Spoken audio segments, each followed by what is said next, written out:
Wow. Have you ever seen such beauty?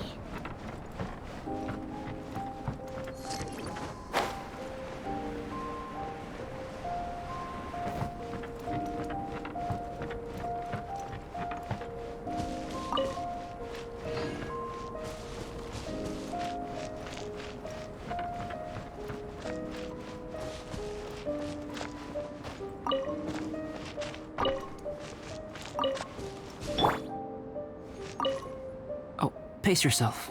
Dinner could be a while. I still have a few things to prepare. It's almost ready now. Traveler, please light the campfire and gather everyone for dinner.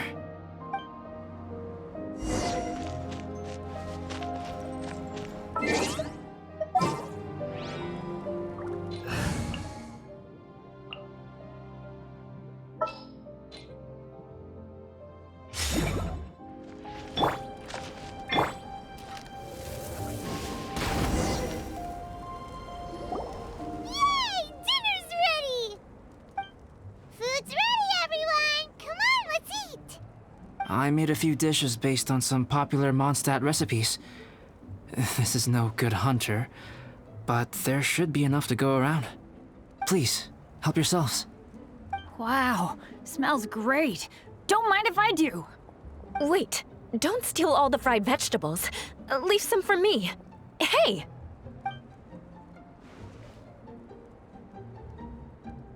Ah, Paimon's full. What a great meal! Albedo, you're too modest. These dishes are as good as anything you'd find in a top restaurant. Are all alchemists so good at cooking? You may be onto something there. Right? Paimon thinks so too. It's his lab manner that gives it away. The kind of guy who holds a potion bottle as steady as a rock isn't the kind of guy who's gonna be slapdash with his salt and pepper. Actually, that makes a lot of sense.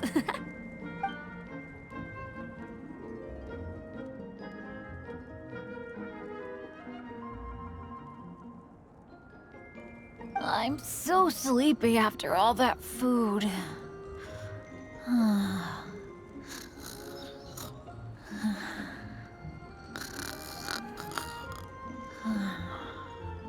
Did Bennett fall asleep sitting up? He must be totally wiped out. The way he's sleeping is so alert. I'm impressed.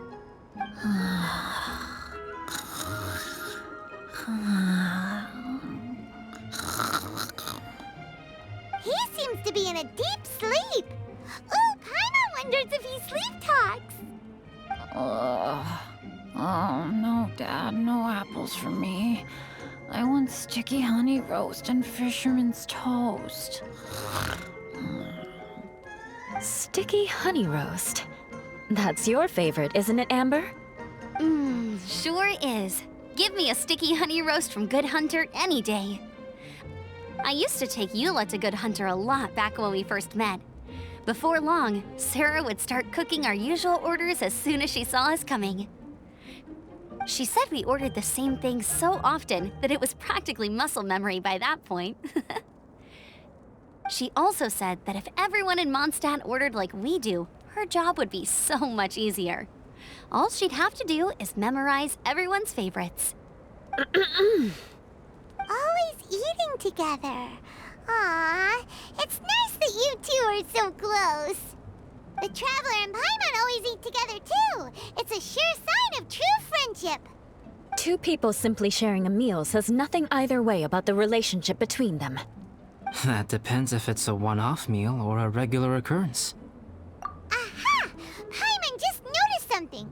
Whenever Eula doesn't want to admit to something, she raises her chin or puts her hands on her hips. Ah, you've all picked up on that. Didn't know Eula's tells were so easy to spot. We are done here, yes? I am free to go, am I not? Then please excuse me. I have a frozen lake I need to be at. You're going for an ice bath at this time of night? Wait up! Don't go without me! I thought you wanted to get some sleep. So maybe you should stay here and rest. No, I should come with you. It's late, and it's dark, and you're not good with directions like I am. Come on, let's go together.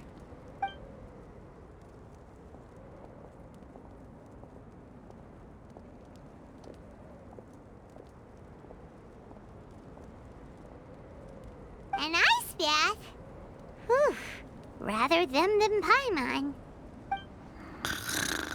So much roast meat. Oh, hey, Dad. I'm doing all right. I'm the leader of my own adventure team now. Wow. Bennett really is a sleep talker. Okay, looks like we got some downtime now. Alright, you two. Time to paint. Have you decided what to paint? Like you even need to ask. It's obviously going to be Paimon. Sure. But we should move elsewhere.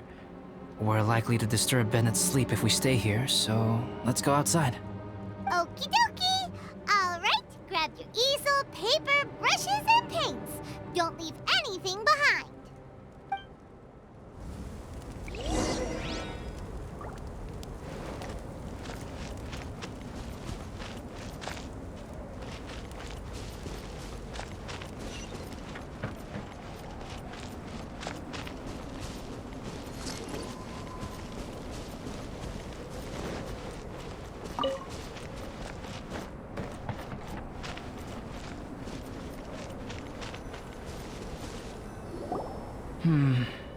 Let's paint here. Allow Paimon to adopt an elegant pose for your artistic reference. Hey, what's that look for? Cut the attitude and start putting your perfect Paimon down on the page. You better take this seriously, because this is going on Paimon's wall. Confidence is a good thing. Those to whom it is endowed do well to flaunt it. I'm looking forward to the finished piece.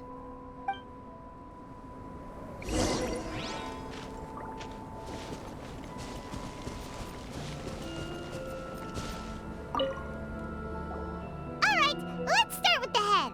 Now, in your mind's eye, what is written on Paimon's face? Huh? Is that how Paimon really looks to you?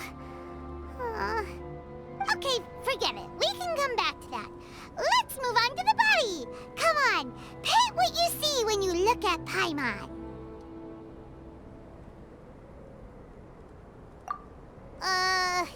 Paimon's starting to feel like this is not going to turn out so great.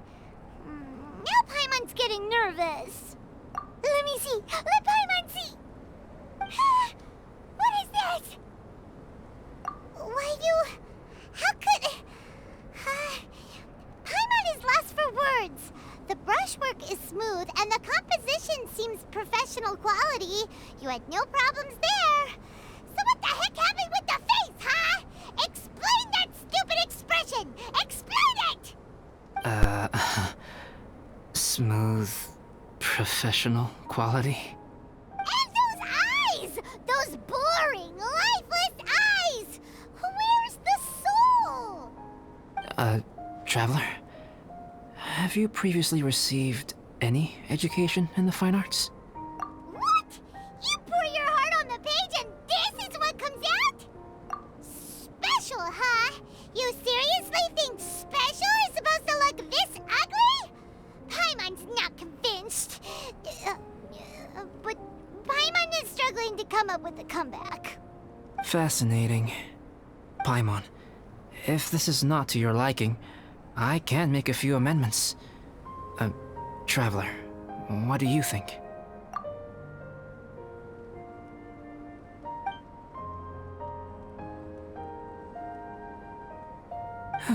All right then.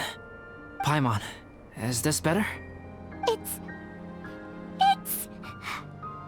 a total ground-up overhaul, that's what it is! It's so pretty! Is that really what Paimon looks like? Adding flourish to the finished piece is an essential component of what makes art... art. This is not to say that you differ from the painting on a fundamental level, Rather, that the real you and the you in the painting present two different styles of beauty. You remain the core reference point for the painting. So, Paimon, you can put your misgivings aside and hang this painting wherever you like. Wow! Thanks, Albedo. Oh, I merely added a flourish here and there. You should be thanking the Traveler. In truth, ground-up overhaul is more or less an accurate description. The more Paimon looks at it, the more she likes it. Great! Paimon has a portrait painting. Paimon's gonna show this off to everyone. It's nothing. I can paint you next time, if you'd like. You can hang it in your home as a souvenir. I rarely entertain so many guests at my camp. It's lively. A little noisy, even. But I don't dislike it. Liveliness is a rare thing here on Dragonspine. Ah, it's a new day. Let's go meet up with everyone.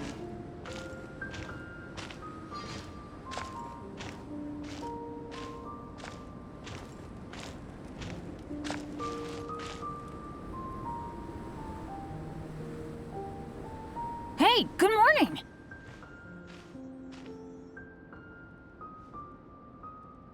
I slept great last night. How about you guys? All rested up? I'm fine, as usual. The path down the mountain is easier to follow in the daylight. Let's take this chance to head down to the base camp. Let's go! If we make good time, maybe we can all get lunch together. I flipped another insignia just outside the camp. Wrong again! So your bad luck is all used up. We'll be down the mountain in no time. Yeah, my thoughts exactly. Today's the day.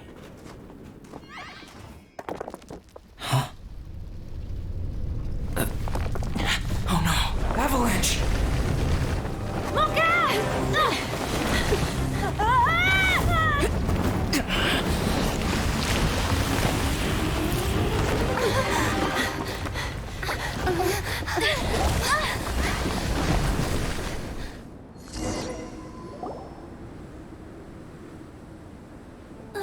Traveler, Paimon, are you all right? Are you hurt?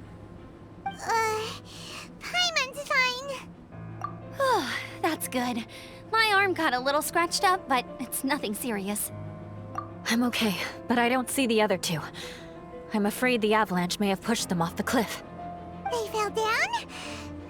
They'll be okay though, right? I think they're both robust enough to survive the fall. But if the falling debris knocked them unconscious, and they're lying there in the freezing cold, we have to get down there and rescue them, immediately. Okay, let's move. Hang in there, guys.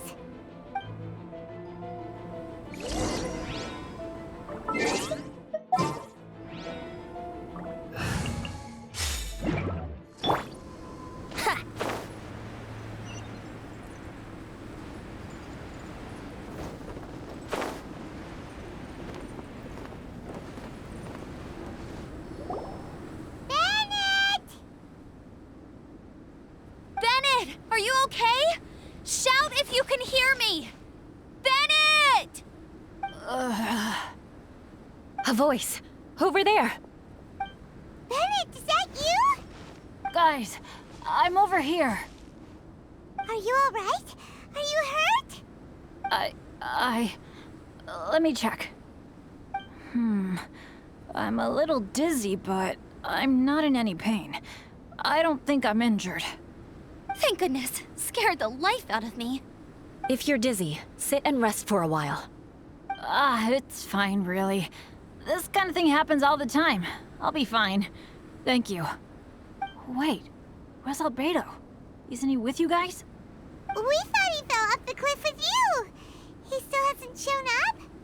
We found Bennett here, so Albedo can't be far away. Keep searching this area. Got it.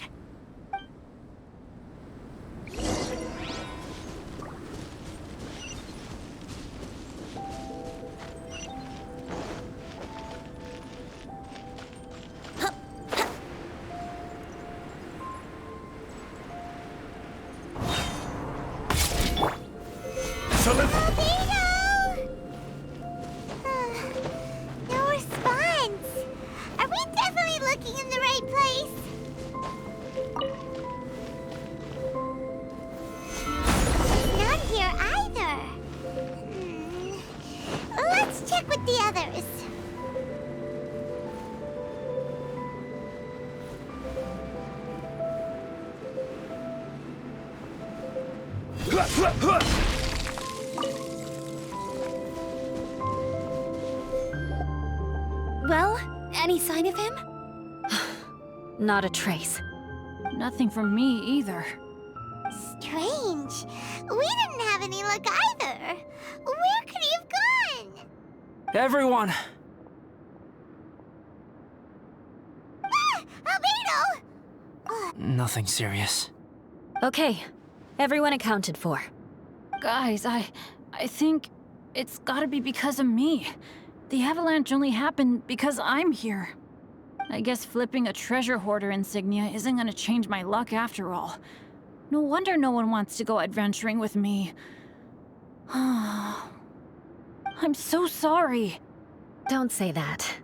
I'm hardly the lucky type myself, so I'm not about to go blaming every little thing that goes wrong on you. Exactly. Besides, Dragonspine is a dangerous place. Avalanches literally come with the territory. Bad luck has nothing to do with it, okay? Traveler, what's wrong? Your face looks... Oh no, did you get hit on the head? Phew. Everyone, the incident is behind us now. We should keep moving. Why do I feel that Dragonspine has become more dangerous than it used to be? I hope it's just my imagination. Our top priority now is to get off the mountain and regroup with the adventurers.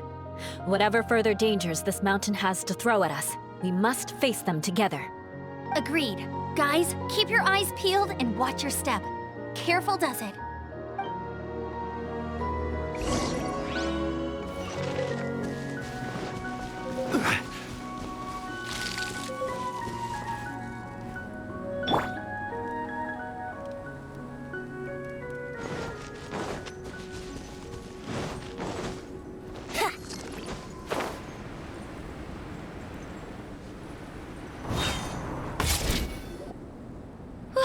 We've been heading in the right direction for a good length of time now. We must be getting close. I can feel it. Victory is in sight! Hooray! As soon as we get to base camp, Paimon wants a bowl of hot soup and some barbecued meat.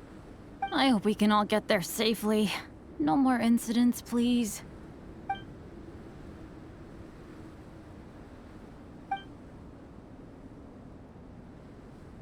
Hey, what's on your mind? You seem a little distracted. Something's up, isn't it? Are you hungry? Cold? Shall Paimon hug your head to warm you up? I don't think I've spent so much time on Dragonspine before. It sure is cold, but the view is amazing. Isn't it, Eula? Eula? Sorry, I wasn't listening. What did you say? I was just thinking, whenever I've met up with you at Dragonspine in the past, we always stick to the same few spots. It's much more vast and beautiful here than I realized. If it were a little warmer and a little safer, I bet this place would be bustling with visitors. I agree. People are put off by the cold and have an aversion to danger. They don't realize that there's much to explore beneath the icy exterior, if you were willing to spend the time and energy. Albedo, is this the way down? Yes. I think there are several routes in this area. Does the path fork off here? It looks like it does. But maybe it doesn't. My head's still a little fuzzy from the impact. I'm kinda dizzy too. I keep thinking things are swaying a little. Maybe I'm just hungry. Either path will work for us. The smaller trail is less worn and harder to see, but it's also shorter. Since everyone is weary, I suggest we take the shortcut. Follow me.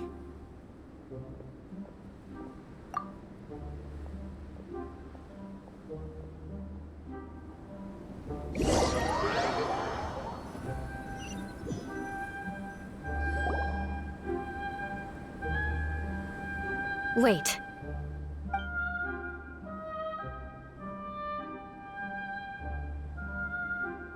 Bennett and Amber don't look well. Can we take a break? We can continue once their conditions have improved. Ugh. Now that you mention it. Huh? You hit your head earlier, didn't you?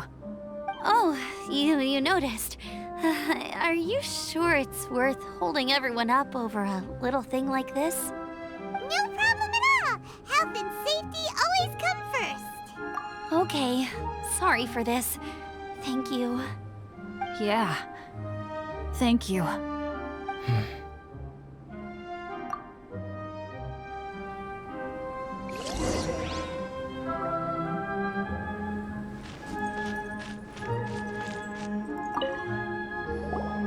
Drinking some water can help with the dizziness. Oh, and lying flat on your back helps too. Thank you, Bennett. Seems like you really know your stuff. Well, when life gives you lemons. Bennett, weren't you feeling dizzy too? Stop pushing yourselves, both of you. Get some rest. We'll continue when you've gathered your energy. Eula might come off as a little frosty, but she takes caring for her friends super seriously, more than anyone else I know. Every time I see that look on her face, I'm just like, ah, stop staring at me.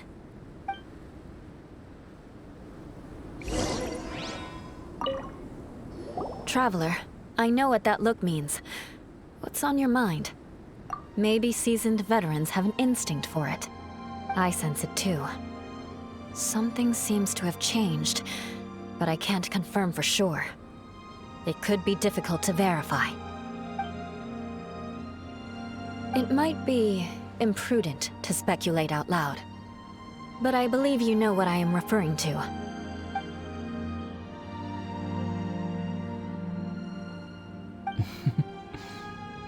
Traveler, I think...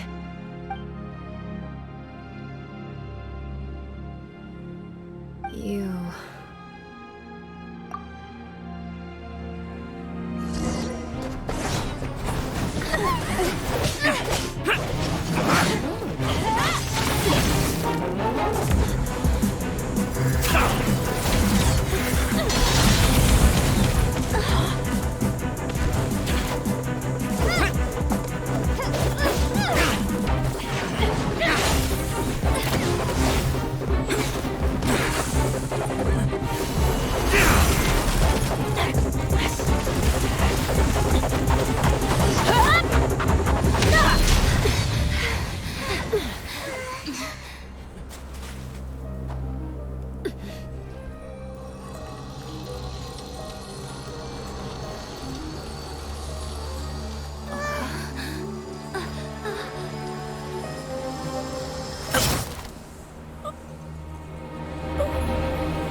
It's not over yet.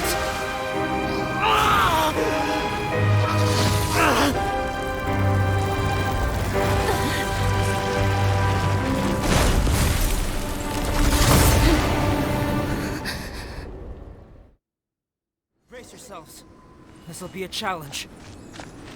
Stay back! I'm going to cut this weed down to size!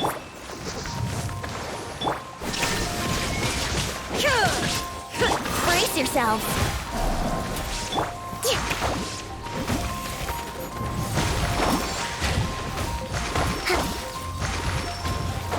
Illusion shattered!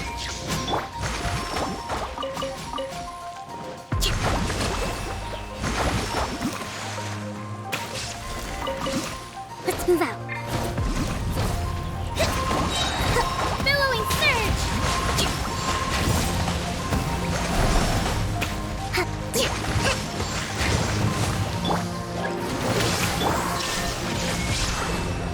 Inazuma shines eternal! Time for takeoff. Let's move out. Solidify! Shine down! Let's play.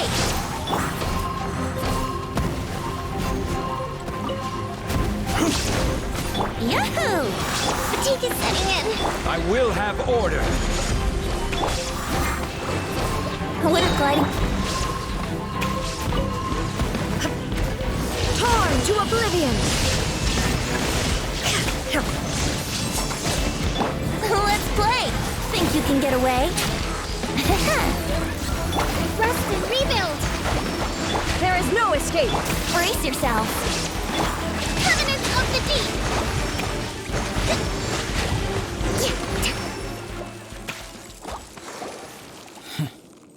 What in the world was that thing? One moment it was human, the next it was a plant!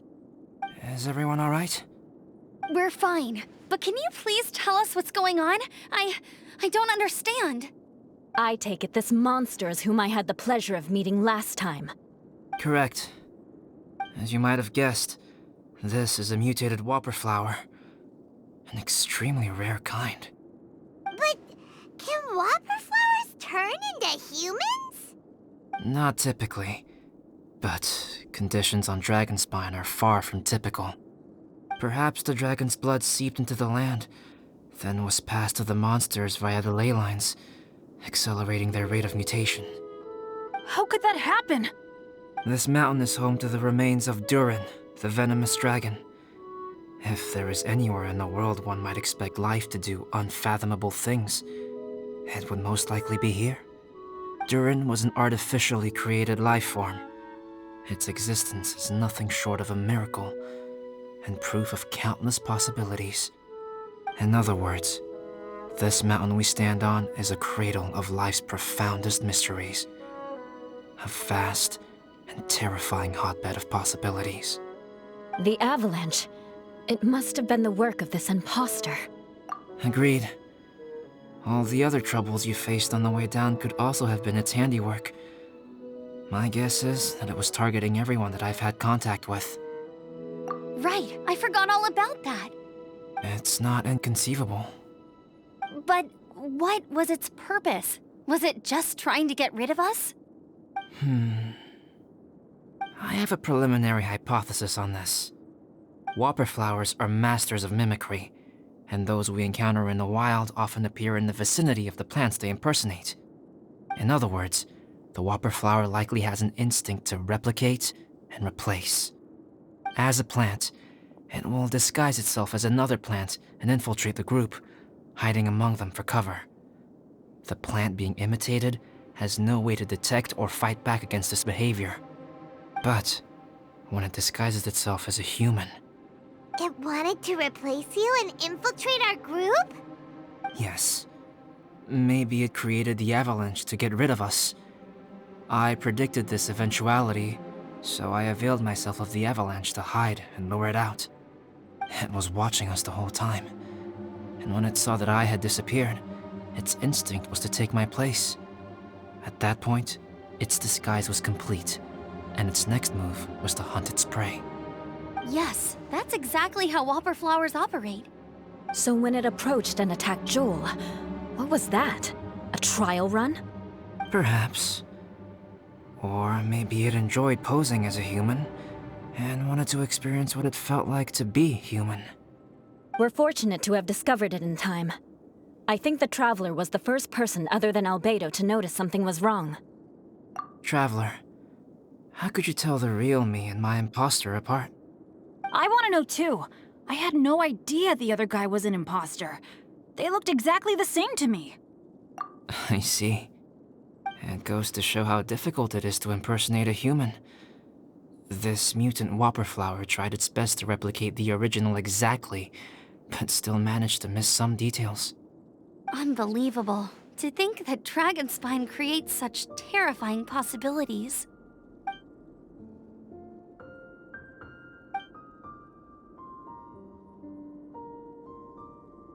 Anyway, at least we won in the end. It looks like my method did work after all.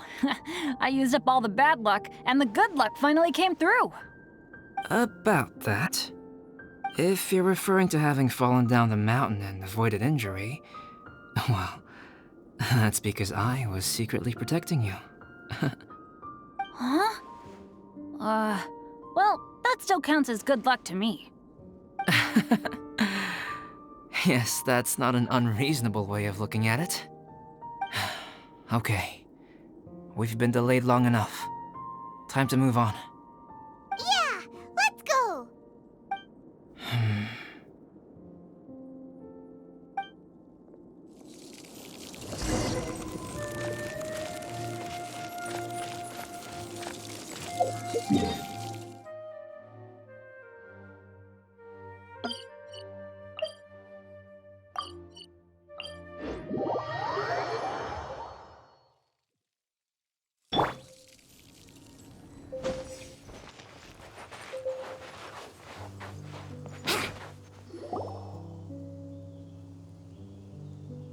Woohoo! I'm back!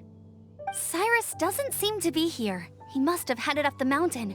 Let's wait for him here. Amber, are you feeling better? Yep, all good now. Nothing to worry about.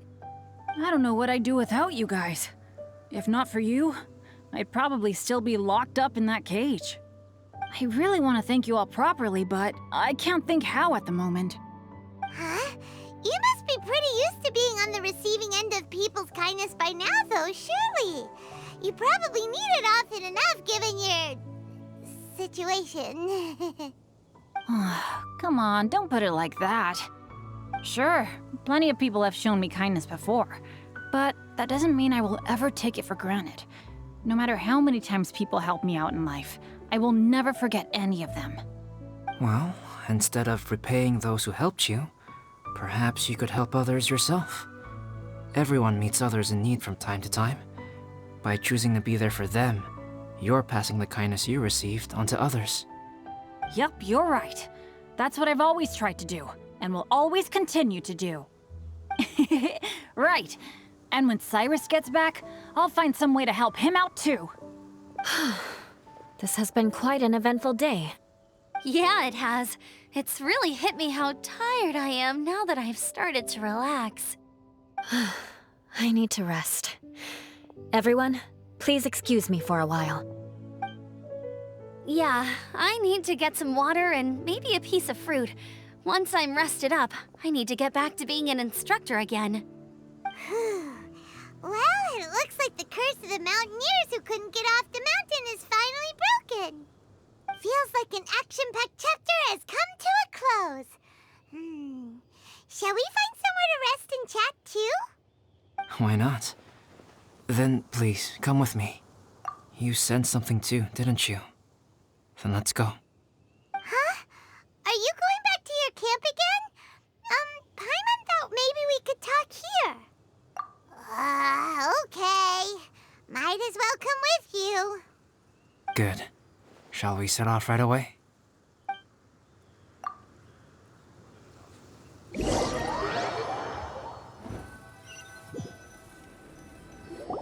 Sorry for bringing you back here once again. Some topics are best discussed in private. Is this about the imposter? That's right. I have to say, Traveler, I'm very surprised you noticed the difference between me and the imposter. Yes, this mark. Perhaps it's where it all began. Ooh, sounds like the beginning of a big story. Keep going. Well, I can't deny that what I'm about to say does sound like something from a children's storybook. So, what do you think this diamond-shaped mark means? A tattoo? A crest? Something else? No. Consider it a birthmark. Have you ever seen an intricate glass ornament and wondered how it was made? Well, one method for crafting with glass is a technique known as glass blowing. Glass blowing is not a widely known art in Teyvat. For this reason, glassware made in this way is usually very expensive. As the name implies, glass blowing involves blowing air into a hole, much like blowing up a balloon. This type of glassware is known for having a pontil mark at the point where the blowpipe was inserted, where the hole was sealed at the very end. This mark is a sign that the item was crafted by a human hand. Sounds kind of amazing. It is a wondrous and beautiful art form. Alice says that these marks are seen as proof of the maker's fine handiwork, the only flaw in an otherwise perfect work of art. My mark is something similar to this. The difference between synthetic and natural life lies in the directional flow of the life force. The energy of a natural life form flows out from within. That's why flower buds bloom and curled leaves unfold. And it's the very reason we watch and wonder at blossoming flowers. Creating life artificially, on the other hand, involves, to a certain extent, the introduction of an external source of energy into the embryonic life form. When the hole where the life force was infused is sealed at the end, it leaves a mark not dissimilar to the pontal mark in blown glasswares. The alchemical substance drips and spreads out in all directions, resulting in this rather ingenious diamond shape. Wow! So that's where it came from. This mark is a sign of my artificial origins, and proof of my imperfection as a human. I presume that the impostor intentionally avoided replicating this mark, so as not to become less than perfect himself. You are fundamentally different from other people. I have few qualms about sharing my secrets with you. Just as Paimon said, it all sounds like a story. Even if you were to tell anyone else, they would regard it as nothing more than a tall tale. The transcendent and miraculous are not the only things to which human beings aspire. They pursue the everyday, the ordinary, to a far greater extent than I would have ever imagined. People like to believe that those who are thoroughly different from themselves could only ever exist in stories. It makes things much easier. Or, in other words, all the unfathomable things we've seen recently would make good material for a novel. I have friends who write novels. If they wrote this story, it'd probably be even more complex. Making up stories is easy. Even Paimon can do that. Oh. I didn't know you had that kind of talent. Paimon's the best guide in Tibet. Making up stories is a piece of cake. In that case, how about we have a storytelling contest? We can base our stories on the events of the last few days. Sounds great. But we still have to help out the Adventurers Guild. I understand. Creativity is something that cannot be rushed. Take your time, and come back when you have found some inspiration. We'll see whose story is more compelling. Deal! Okay, we'll regroup with the Adventurers Guild for now. Sure.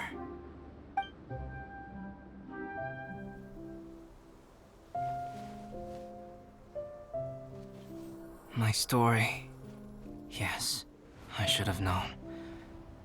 Master's failed specimen in the dragon's belly. This is where the story truly begins.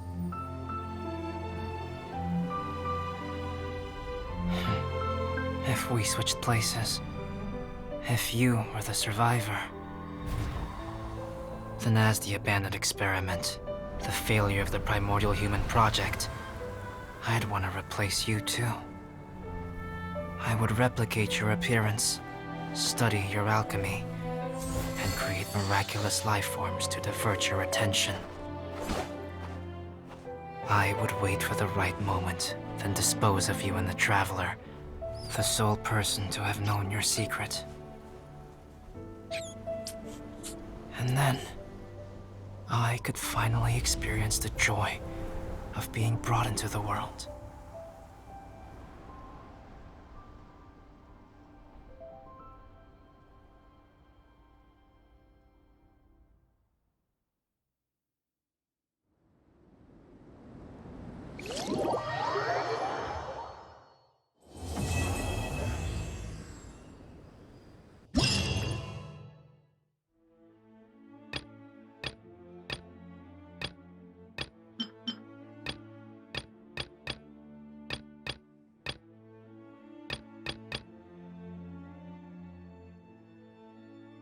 Guess what? Paimon's story is finished. Let's go see Albedo again.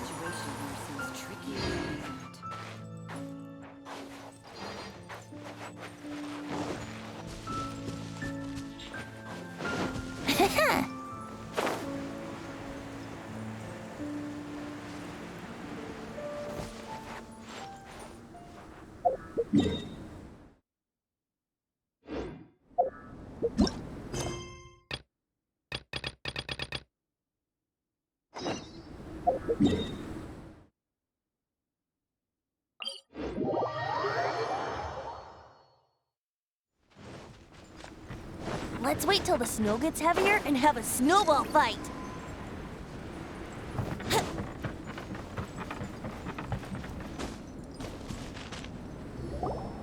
Albedo! Traveler, Paimon. I suppose your story is ready. Yep. How about you? Do you need some more time? No need. I am also ready to tell my story. Paimon calls dibs! Paimon first! Please, go ahead. Okay, here goes. Once upon a time, there was an evil researcher who went into the mountains and did a crazy experiment on whopper flowers to transform their appearance. After a lot of pain and suffering, the whopper flowers finally took on a human form. Then they stood by the side of the mountain to wait for unsuspecting bypassers. To whoever spoke to them, they would ask some questions such as, "Who am I? Who are you?" If the bypasser got the wrong answer, the last sound they'd make would be a yelp before the whopper flower ate them alive in one bite. Ooh, truly frightening. What the? You two aren't scared at all! Don't go nitpicking, okay? If you didn't like the story, go write your own!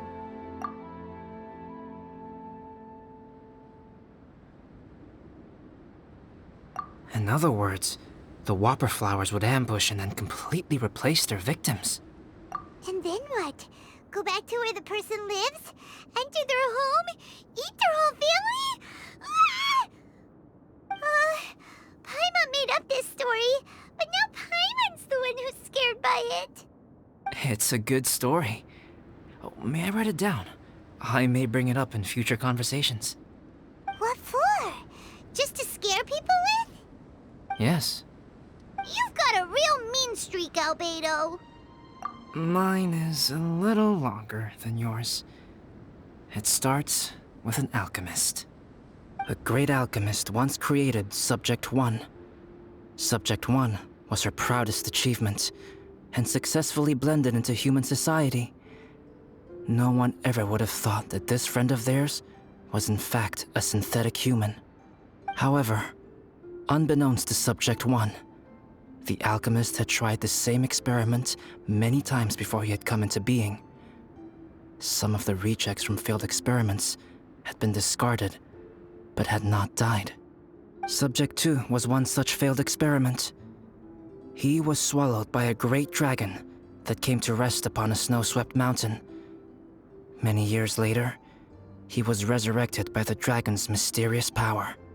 He saw all kinds of people on the mountain, including Subject 1, who had somehow miraculously blended in among them.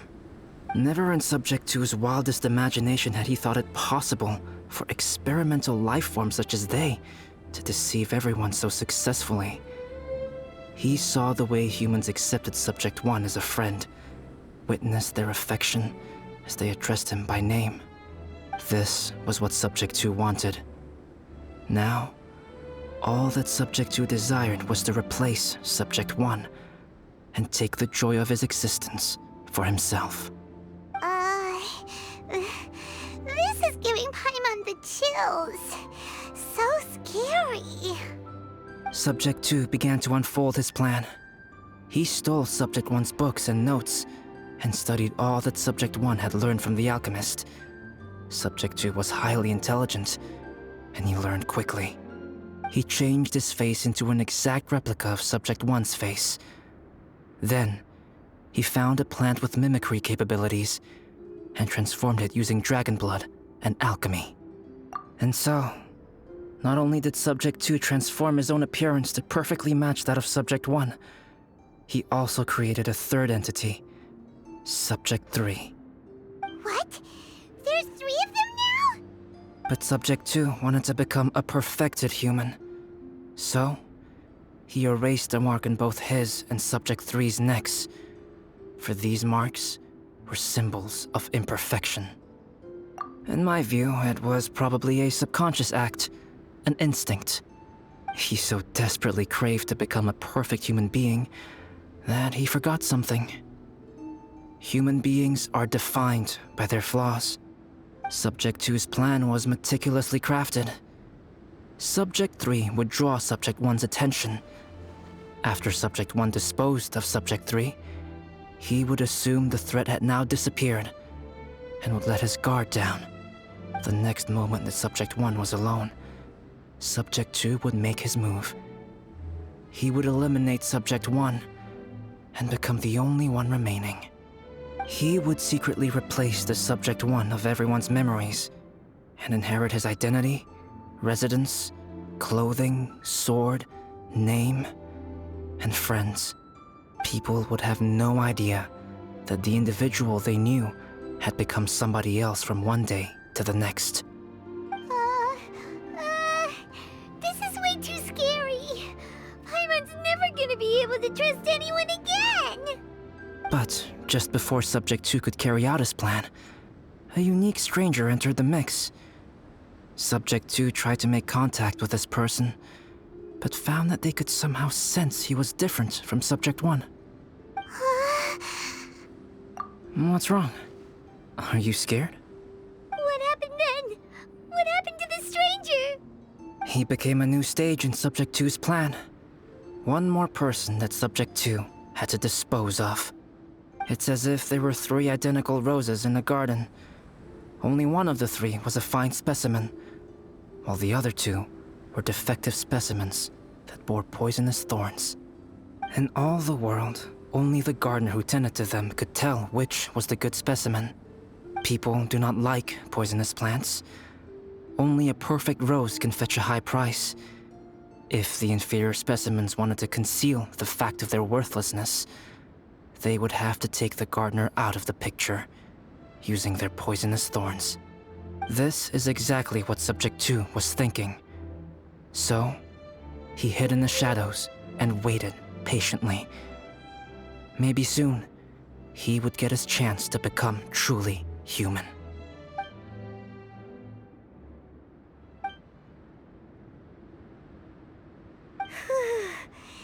That was intense!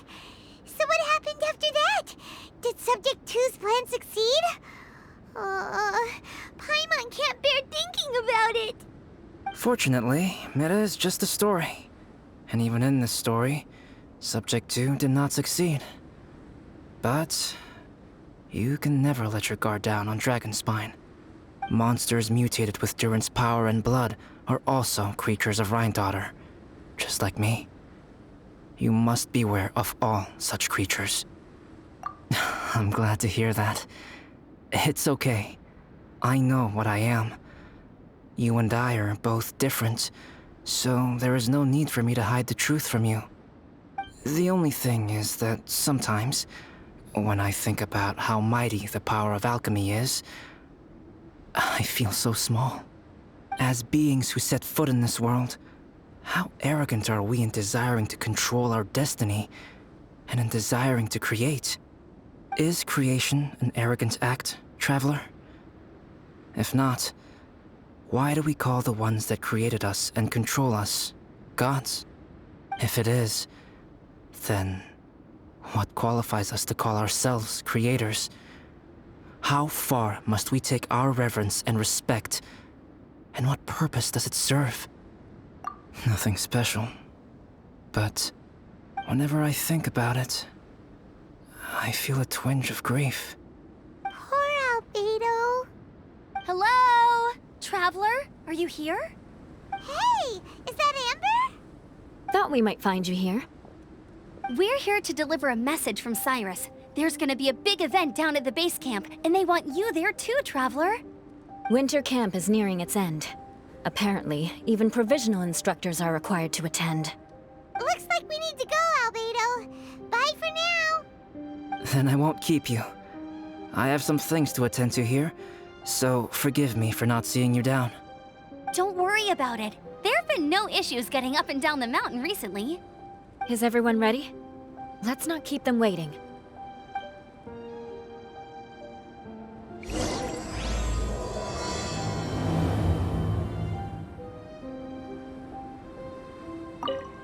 Go ahead. You're one of their instructors, no?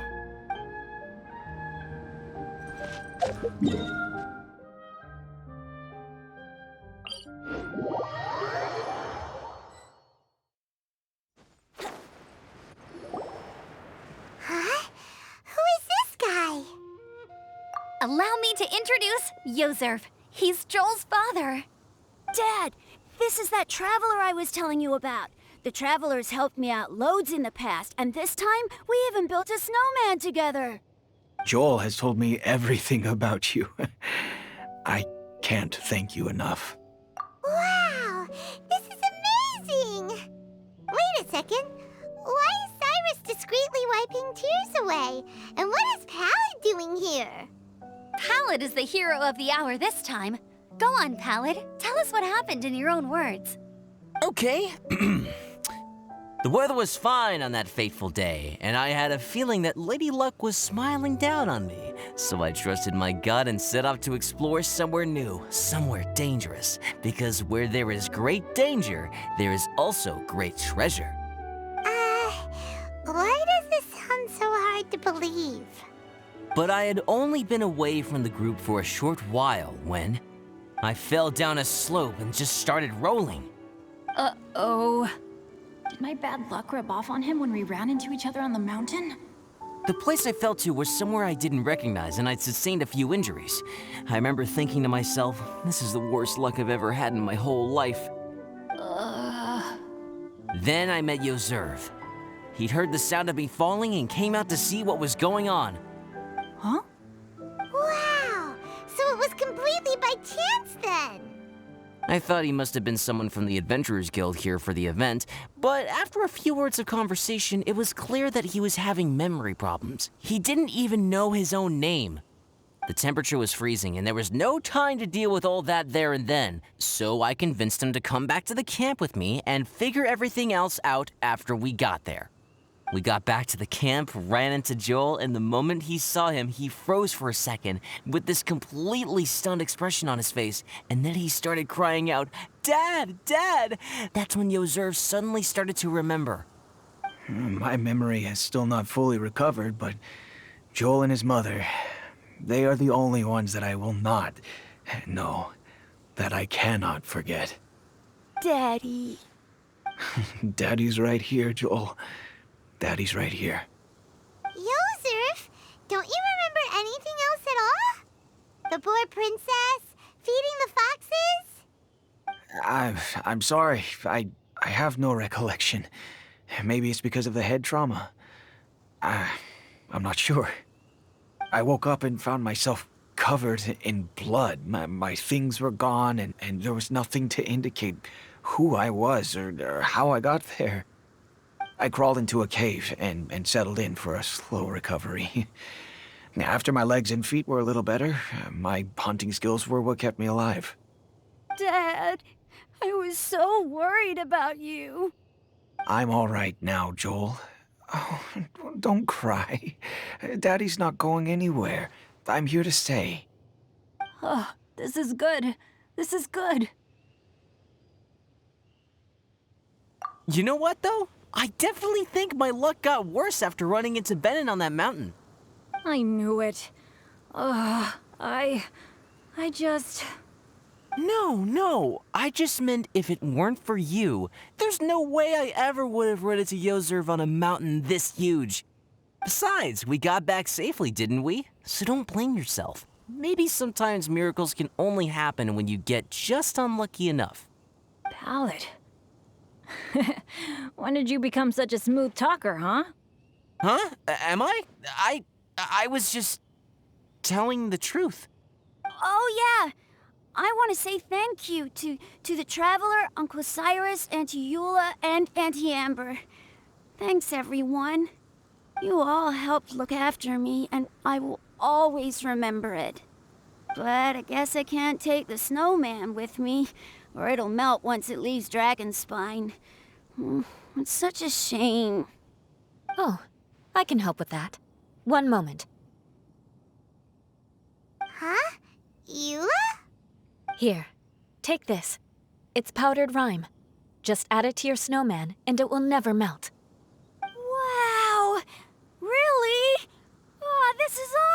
You're the best, Auntie Eula! Dad, I have an unmeltable snowman now! How cool is that? How can I ever repay you all? Thank you all. Thank you from the bottom of my heart. Dad, I want to go move the snowman. Can we do it now, please? Okay.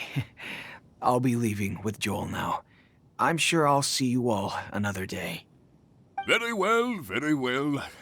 It's time for Pallet and I to have another discussion concerning his breaches of adventurer discipline. Huh? But Cyrus, I think I kind of made up for my mistakes this time, you know? See you guys! Oh, I made this for you and Amber. Think of it as a winter souvenir. Aw, are you sure? This must be really important to you. Come on now, just take it. No need to make such a fuss. Wow! Now our snowman won't melt either! Great! You're welcome. Just keep it. That's all I ask. Amber and I have some business to attend to now. See you later. See you! Everyone's gone. Seems like they've all got their own stuff to do now. Oh! You know what? We've been on Dragon Spine all this time, and somehow Paimon still forgot to ask Albedo about how to make a fruit juicifier machine that could keep the juice fresh. Maybe we should try Timaeus again. He does seem pretty eager to please after all.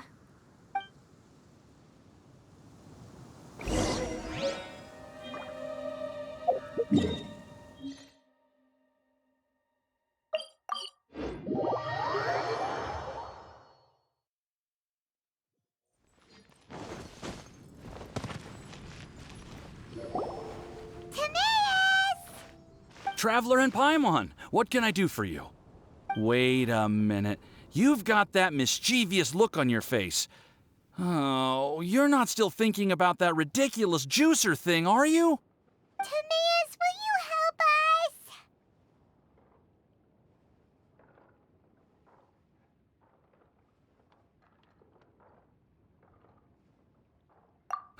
Well, if the Traveler isn't really interested, then, yeah, maybe I'll give this one a pass. It's just the weirdest request ever. No, but Paimon's Sunsettias are gonna go to waste without it!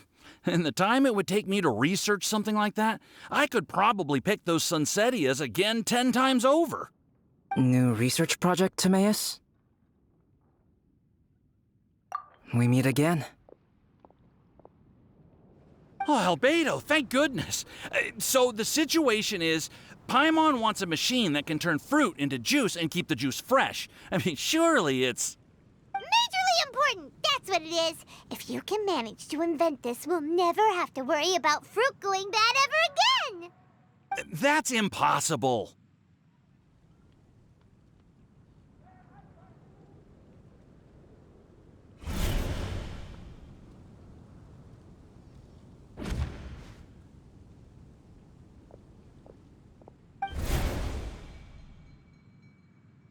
Turning fruit into juice is not hard, but keeping it fresh is more difficult. But if you simply want to keep the fruit from rotting, there are many ways to achieve this. Right, Traveler?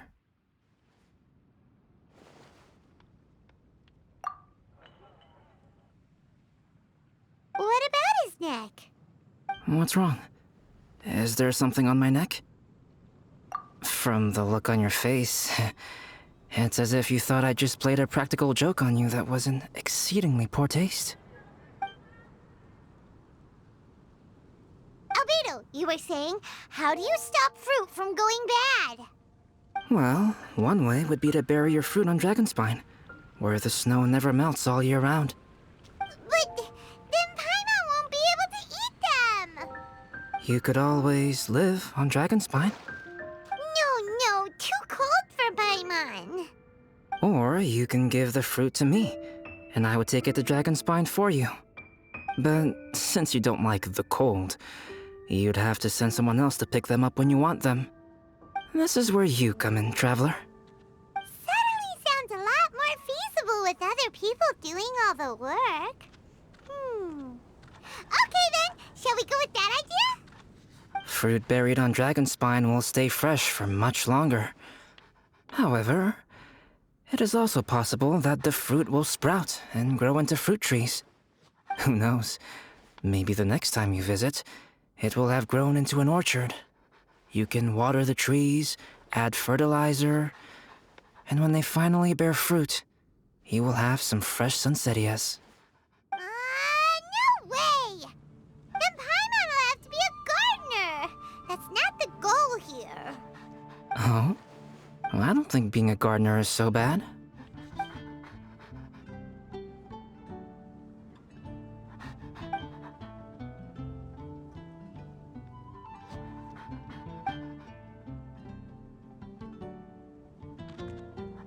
Albedo! Stop trying to get your hands on Paimon's super sweet Sinzetias! It bothers you, does it? Of course it bothers Paimon! They are the rarest, super duper sweetest Sinzetias ever! And they're not for you! Okay, but they're just Sunsettias. I think you're only so attached to them because you don't have much fruit of this quality in your possession. When someone's pockets are full and their spirit is fulfilled, they don't easily fall prey to this kind of yearning. Really?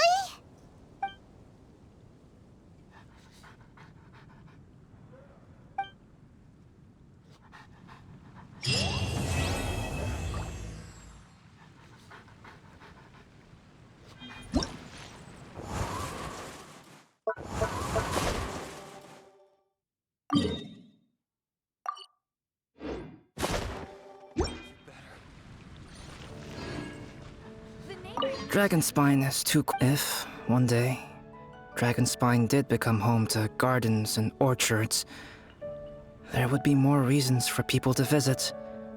Perhaps a little life is the key to attracting people. Life may exist in all kinds of unfathomable forms, and in all manner of unthinkable environments. Mysterious, yet tenacious. Perhaps this is what makes life so special. Prosperous commercial port and olive to that.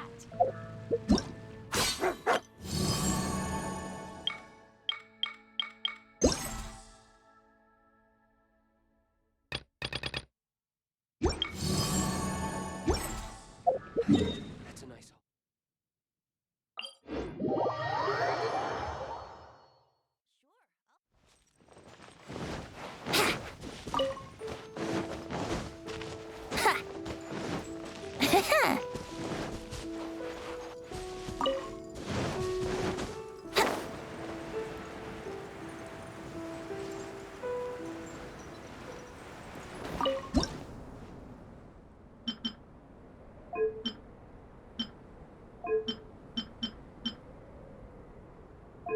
Let's wait till the snow gets heavier and have a snowball fight.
down! Time for takeoff.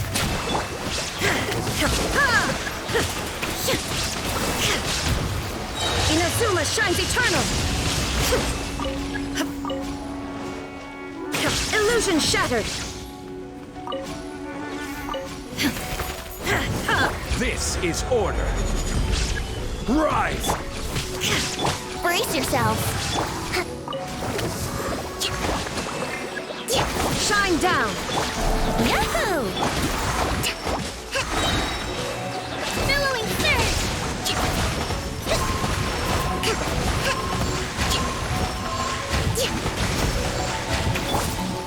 Think you can get away? Brace yourself. Now you shall perish! Illusion shattered!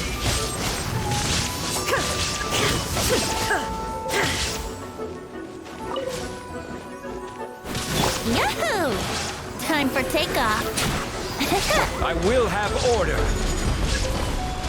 Solidify! There is no escape! Inazuma shines eternal!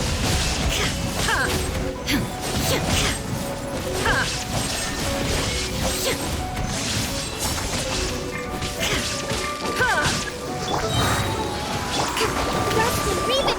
Think you can get away? Wouldn't gliding be faster? Torn to oblivion!